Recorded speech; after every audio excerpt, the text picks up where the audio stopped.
Some breaking news for you as we are now getting in numbers from President Biden and the Democratic Party announcing that they have raised more than $85 million in the month of May. That number is not as much as what Trump raised in the same month, based on what the Trump campaign has said. They previously announced they pulled in about $141 million along with the Republican National Committee.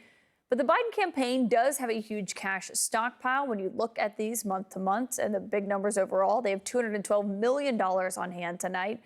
And of course, this is all coming, as we do know, in a race that really feels like a toss-up.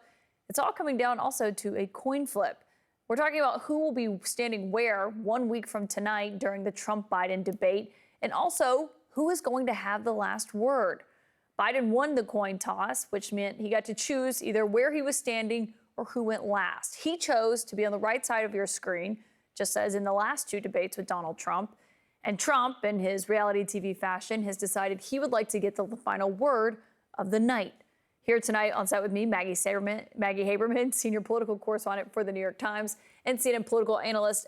Maggie, I think everyone's curious, what does debate prep for Donald Trump look like right now? So it's different this time than he's done it in the past. In the past, he had Chris Christie leading it and a bunch of other aides being part of it. And Christie did do some role playing this was not formal prep behind podiums and so forth, but he would pretend to be the opponent. They're not doing that, at least as of now. I guess that could change in the next couple of days. They're doing what is described to me as policy time. They are having him meet with various people. They're cycling in advisors, senators, a bunch of folks to talk about different topics, whether that's abortion or health care, or in some cases talking about how to answer questions about January 6th and the attacks on Trump about posing a threat to democracy. That's interesting, because normally in a mock debate, and what we heard from Bob Bauer, who helped Biden get ready for his last phase, they kind of try to get under your skin. They try to really emulate the person that they're going to be debating. So you're prepared for when that moment happens on stage. So that is interesting that he's not doing mock debates at this moment. And that definitely happened in 2020. Several people described to me moments where Christie would throw lines at Trump, pretending to be Biden, anticipating attacks.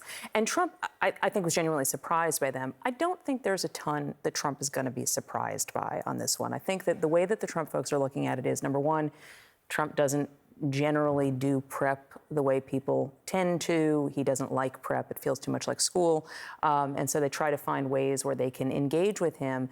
They have been trying to give him refreshers on certain things from his time in office and then how to parry certain attacks. But I don't think there's so much that they think is going to be coming out of nowhere. I think it's pretty clear where this is going. Well, and obviously he's been on the debate stage with Biden before. He was talking today. He watched the Biden Paul Ryan debate from when they were both the vice presidential candidates. Here's what he said about Biden's debating abilities. I watched him with Paul Ryan, and he destroyed Paul Ryan. Paul Ryan with the water. He was chugging water at a left and right. I didn't think a human being would be able to drink so much water at one time. And he beat Paul Ryan. So I'm not underestimating him. I assume he's going to be somebody that will be a worthy debater. That's in the All In podcast. I mean, it's interesting, though, for how they talk about Biden. He's now talking him up, saying he's a strong debater. And I was told that this was where he and his team were heading as they went into the debate. They were trying to move from, Biden can't tie his shoelaces and is going to trip his way all over the stage, to trying to suggest that they expect that he will be good in the same way he was, say, at the State of the Union several months ago.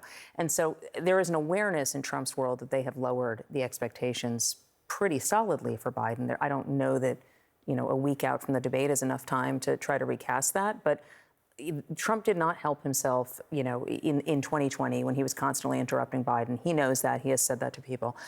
Trump and his folks are aware that they set the expectations too low for Biden, and Biden beat them. They're trying to avoid doing that now. Can we just take a reminder of what that moment was like when he was constantly interrupting him? This is the first debate from 2020.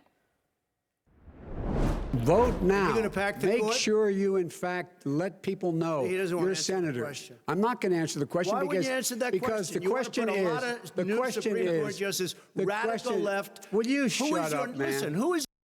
Do you think that's a great point, because is it still in his brain? Because after that, he felt like he didn't do a great job at the first debate. They thought he did great at the second one, but not at the first one. Yeah, well, so to be clear also, and you know this, he walked off stage and he thought he did fantastic. And it was only when he saw the coverage and a lot of people were saying to him that was not great that then he changed. He has since, acknowledged that that was not a great debate. You're right that both he and they think that he did better in the second debate. One thing that was striking, too, about that debate that you just played, part of why that moment popped the way it did was that Biden had been smiling in response to Trump's interruptions throughout the entire night until he finally just seemed exasperated.